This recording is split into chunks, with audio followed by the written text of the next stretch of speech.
Hello everyone, the Chart Guys have been working on an introductory technical analysis course for quite some time now, and after surveying hundreds of traders with what would be the most sought after information regarding technical analysis, we came up with this course, When to Enter and Exit. It covers over 5 hours of the basics on when to enter and exit, and we feel after watching this course it will help build a foundation of technical analysis knowledge which will eliminate a lot of the uncertainty in the world of trading stocks. So the course outline, we go over the psychology of trading, establishing a game plan, the different indicators we use to signal a bullish and bearish entry, how to recognize support and resistance levels, poor entries, where traders make mistakes, exit targets, how do you know where to sell your trade, where to place stop losses, that's very important, minimizing losses is what keeps you in the game long term, my personal preparations, how I go about getting ready for each trading day, and then piecing it all together, utilizing all the information we just learned and how to apply that in the real world for making successful, profitable trades. As a bonus, we also include a lot of information on finding entries and exits utilizing patterns, and you can find these patterns on every time frame on pretty much any stock and commodity trading, and certainly being able to recognize those patterns can give you an edge as well. So we hope you will check this out. Again, it's an introductory level course. So if you are new to technical analysis and trying to get a firm grasp on things and feeling a little bit overwhelmed, then this course is for you. I hope you check it out. Appreciate you watching. Before we get going, troubleshooting a mic using a backup, so well aware that it sounds different. Let's look to the charts. Checking in on SPY, the daily weekly time frame. Very, very boring day today, and we've seen that pretty much all week. The volume has completely dried up. It looks like everybody took off early this week, and I certainly didn't expect it until later this week. But even after this week, we have a 4-day week, 2 weeks in a row. So week is the word of the day.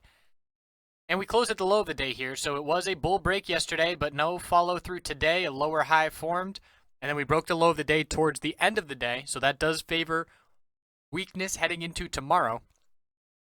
We're looking down at support here of 225.08, and then this is the important support, the low of consolidation, 224.04. So as of right now, we're reaching an equilibrium after the breakout, consolidation low, lower high, and the bulls will look to form a higher low compared to 224.04 as that range does continue to tighten up. And keep in mind, the volume is extremely low, the action is extremely light, and trading opportunity is certainly not prevalent.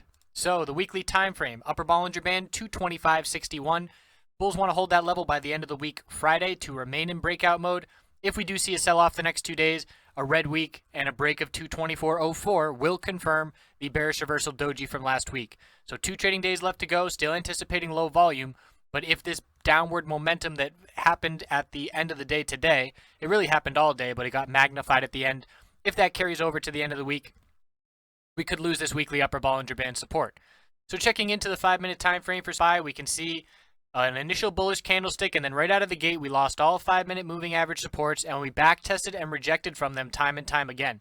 So we stayed under this 20-period resistance for most of the morning, made another bull attempt, rejected from these resistances again and again and again before dumping at the end of the day. And then after hours, we're seeing a lot more weakness as well. I don't pay a ton of attention to after hours. I'm more interested in pre-market once things have settled down overnight.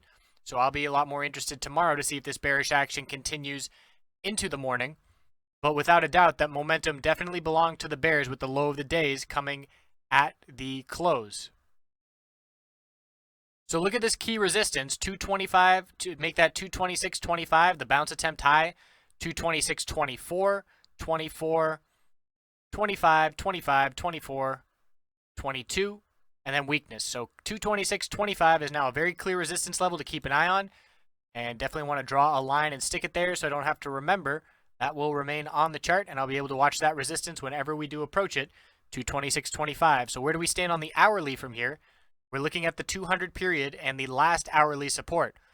And that currently is down at 225.51. And if we zoom out to the 10-day hourly chart, we can see we haven't even touched or tested this support since the breakout occurred for another leg to the upside. So we had that healthy consolidation last time, then we broke out, and we have not tested this support since then.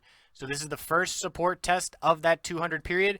If we were to lose that heading into tomorrow, we would be looking for 224.04 to be tested, and that's that key support on the weekly time frame and daily time frame to maintain the higher low pattern.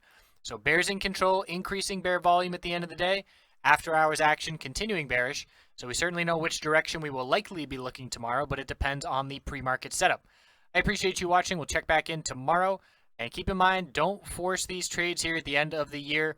Lots of traders are taking off. And personally, if I haven't made any trades in the first hour or two of the day, I would likely sit it out as well.